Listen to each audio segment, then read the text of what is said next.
दोस्तों आज हम आपके दिमाग को तेज करने के साथ साथ आपके दिमाग की सोच की सीमा भी पूरी खोल देंगे। दोस्तों आज हम आपको स्मार्ट टेक्नोलॉजी के प्रोडक्ट फैक्ट्री में बनते हुए दिखाएंगे। ऐसी चीजें फैक्ट्री में बनते हुए दिखाएंगे जिनके बारे में हर किसी को पता होना चाहिए कि ये फैक्ट्री के अंदर कैसे बनते हैं। दोस्तों हम बहुत ही ज्यादा मेहनत कर वीडियो बनाते हैं, इसीलिए हमारी मेहनत का फल आपका वीडियो को लाइक करना और वीडियो को शुरू से लेकर आखिर तक देखना है। तो चलिए वीडियो की शुरुआत करते हैं पहले नंबर के स्मार्ट मोबाइल मैन्युफैक्चरिंग प्रोसेस से। Smart mobile manufacturing process. दोस्तों आज मोबाइल हर इंसान की जरूरत बन गई है। मोबाइल के बिना इंसान का जीवन अब अधूरा सा हो गया है। तो इसीलिए दोस्तों जिस स्मार्टफोन को आप चलाते हो वो फैक्ट्री में कैसे बनता है वो भी जानते हैं आसान तरीके और सरल भाषा में, जिससे हर इंसान बिल्कुल अच्छे तरीके से समझ सके। दोस्तों फैक्ट्री के अंदर मोबाइल बनाने के लिए सबसे पहले मोबाइल की बॉडी को तैयार किया जाता है। मोबाइल की बॉडी को तैयार करने के लिए सबसे पहले एक एल्युमिनियम की बड़ी सारी शीट को इस मशीन में रखकर शीट के छोटे छोटे पीस काट लिए जाते हैं मोबाइल के साइज के हिसाब से। फिर इन मोबाइल बॉडी पीस के कवर को जहां जहां से काटना होता है, जहां जहां से होल करने होते हैं और जहां जहां मोबाइल के पेंच लगाने होते हैं वहां पर से इस मशीन की मदद से मोबाइल के इस बॉडी कवर को काट लिया जाता है और छेद कर लिए जाते हैं।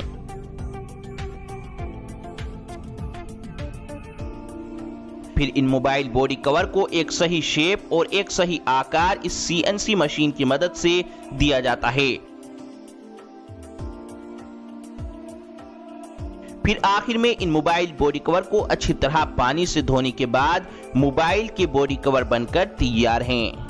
मोबाइल की बॉडी तैयार करने के बाद फिर मोबाइल की टच स्क्रीन को तैयार किया जाता है। मोबाइल की टच स्क्रीन को तैयार करने के लिए सबसे पहले फैक्ट्री के अंदर बड़े सारे ग्लास को मोबाइल के साइज के हिसाब से छोटे छोटे पीस में काटा जाता है। फिर इन कटे हुए ग्लास को एक सही शेप दी जाती है। फिर इस ग्लास के ऊपर पॉलिश की जाती है। पॉलिश करने के बाद फिर इन्हें क्लीनिंग प्रोसेस से गुजारा जाता है, जहां पर इन्हें पानी से अच्छी तरह साफ किया जाता है। अच्छी तरह साफ करने के बाद टच स्क्रीन पर कोटिंग की जाती है। कोटिंग करने के बाद ये मोबाइल की टच स्क्रीन पूरे तरीके से बनकर तैयार है। फैक्ट्री के अंदर स्मार्टफोन बनाने के लिए सबसे पहले LCD टच स्क्रीन का विजुअल इंस्पेक्शन करते हैं। दोस्तों मोबाइल के अंदर सारा काम टच स्क्रीन से ही होता है, तो इसीलिए इस टच स्क्रीन का बिल्कुल ओके यानी सही होना जरूरी होता है। टच पैनल ओके होने के बाद इस टच पैनल को कन्वेयर बेल्ट के जरिए आगे भेजा जाता है। यहाँ पर ग्लू मशीन से इस टच पैनल के चारों ओर ग्लू लगाई जाती है और फिर इस टच पैनल को मोबाइल के कवर से जोड़कर आगे भेज दिया जाता है। अब प्रिंटेड सर्किट बोर्ड यानी PCB, इसको मोबाइल का दिल कहा जाता है।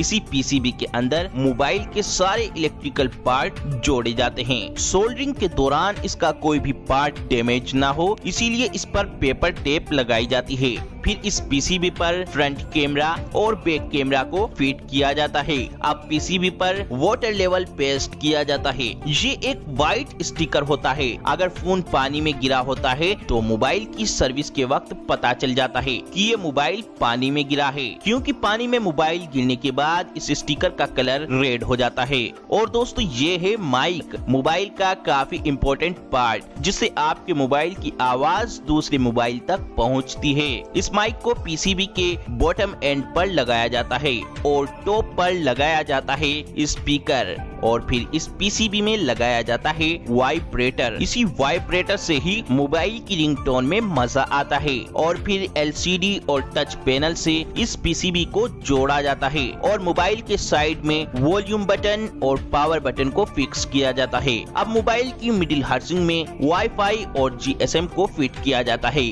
ताकि हमारा फोन वाईफाई जोन में जाते ही हाई स्पीड इंटरनेट से जुड़ जाए। अब इस मिडिल हाउसिंग को सेमी असेंबल डिवाइस से जोड़ दिया जाता है।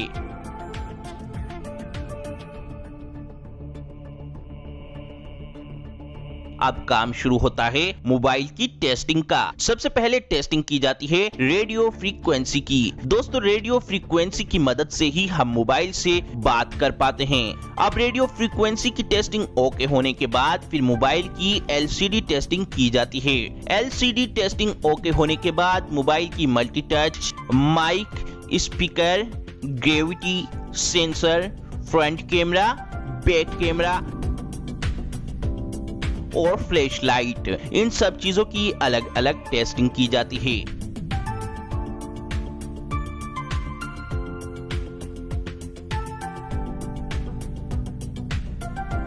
ये सब चीजें ओके होने के बाद एक रोबोटिक मशीन इस मोबाइल के फोन के सारे स्क्रू लगाती है। फिर मोबाइल के सारे पेच लगने के बाद आपका स्मार्टफोन बनके तैयार है। अब काम शुरू होता है मोबाइल की पैकेजिंग का। पैकेजिंग लाइन में असेंबल डिवाइस पर इंटरनेशनल मोबाइल इक्विपमेंट आइडेंटिटी यानी IMEI लेवल लगाया जाता है। फिर एक ऑपरेटर बैक हाउसिंग लगाकर डिवाइस की असेंबलिंग कंप्लीट करता है। अब मोबाइल की पूरी तरह से पैकिंग करने के बाद मोबाइल को मार्केट में भेज दिया जाता है।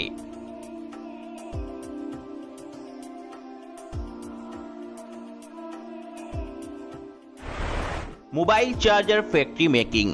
दोस्तों मोबाइल को चलाने के लिए मोबाइल को चार्ज करना जरूरी होता है। तो दोस्तों इसीलिए जानते हैं कि इस मोबाइल को चार्ज करने वाले चार्जर को कैसे बनाया जाता है।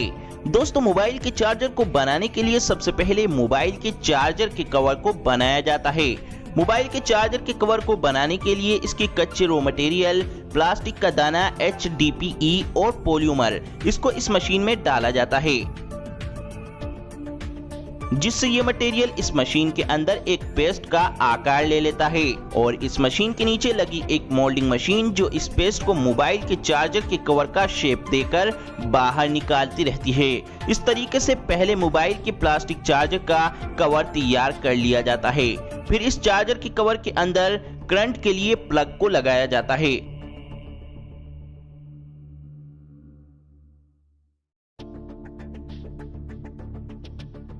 फिर इस चार्जर के सबसे इम्पोर्टेंट पार्ट, इसके सर्किट को बनाया जाता है।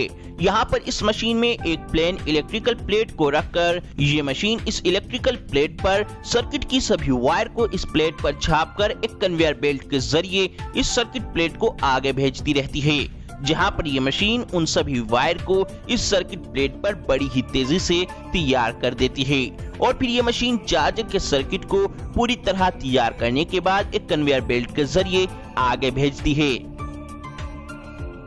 फिर इस सर्किट को चेक किया जाता है कि ये सर्किट बिल्कुल ओके है या नहीं। फिर इस सर्किट को तैयार करने के बाद इस सर्किट के अंदर कैपेसिटर और इनपुट आउटपुट को लगाया जाता है।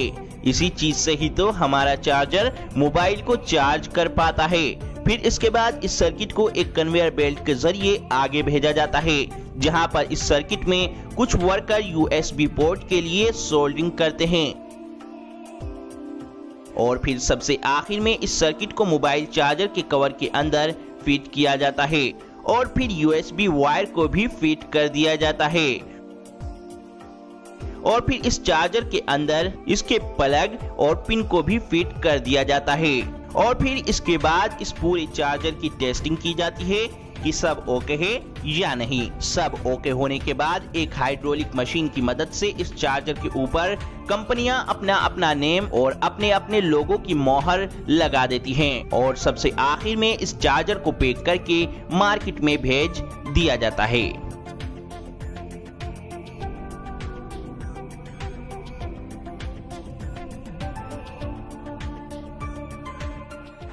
Earphones factory making. दोस्तों एयरफोन फैक्ट्री के अंदर बनाने के लिए सबसे पहले कई सारे पतले पतले कॉपर के तार के रोल को इस मशीन में फिट किया जाता है। फिर यह मशीन इन सारे पतले पतले तारों को जोड़कर एयरफोन का एक मोटा तार तैयार कर देती है।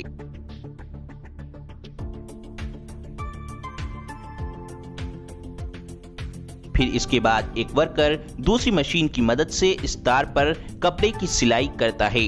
इस तार के ऊपर कपड़े की सिलाई करने से एयरफोन की लाइफ लंबी बनती है। फिर एयरफोन के साइज को देखते हुए इन तारों को काट दिया जाता है। जो कि ये साइज एयरफोन के साइज का एकदम बिल्कुल परफेक्ट साइज होता है।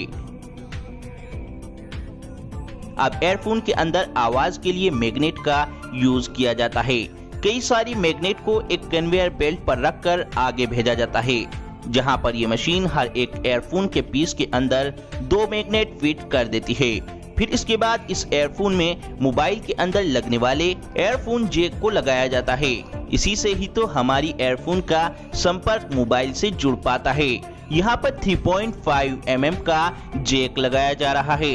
3.5 mm का जैक एयरफोन के अंदर लगने से फिर एयरफोन को किसी भी मोबाइल के अंदर लगाकर यूज किया जा सकता है। फिर इसके बाद इस एयरफोन के ऊपर एयरबड को इस तरीके से लगाया जाता है। इस रबड़नुमा एयरबड की वजह से ही हमारे कान एक अच्छी आवाज सुन पाते हैं। फिर इसके बाद काम शुरू होता है इस एयरफोन को पैक करने का। इस एयरफोन को एक प्लास्टिक के बॉक्स में अच्छी तरह फिक्स करने के बाद फिर इसको एक गत्ते के बॉक्स में पैक कर मार्केट में भेज दिया जाता है। और दोस्तों, आपके लिए सबसे जरूरी बात यह है कि हमारी मेहनत का फल आपका इस वीडियो को जरूर लाइक करना है, ताकि हम आपके लिए इससे भी अच्छी वीडियो बना सकें। तो इसीलिए इस वीडियो को लाइक, शेयर और चैनल को सब्सक्राइब करके घंटी को जरूर दबाएं।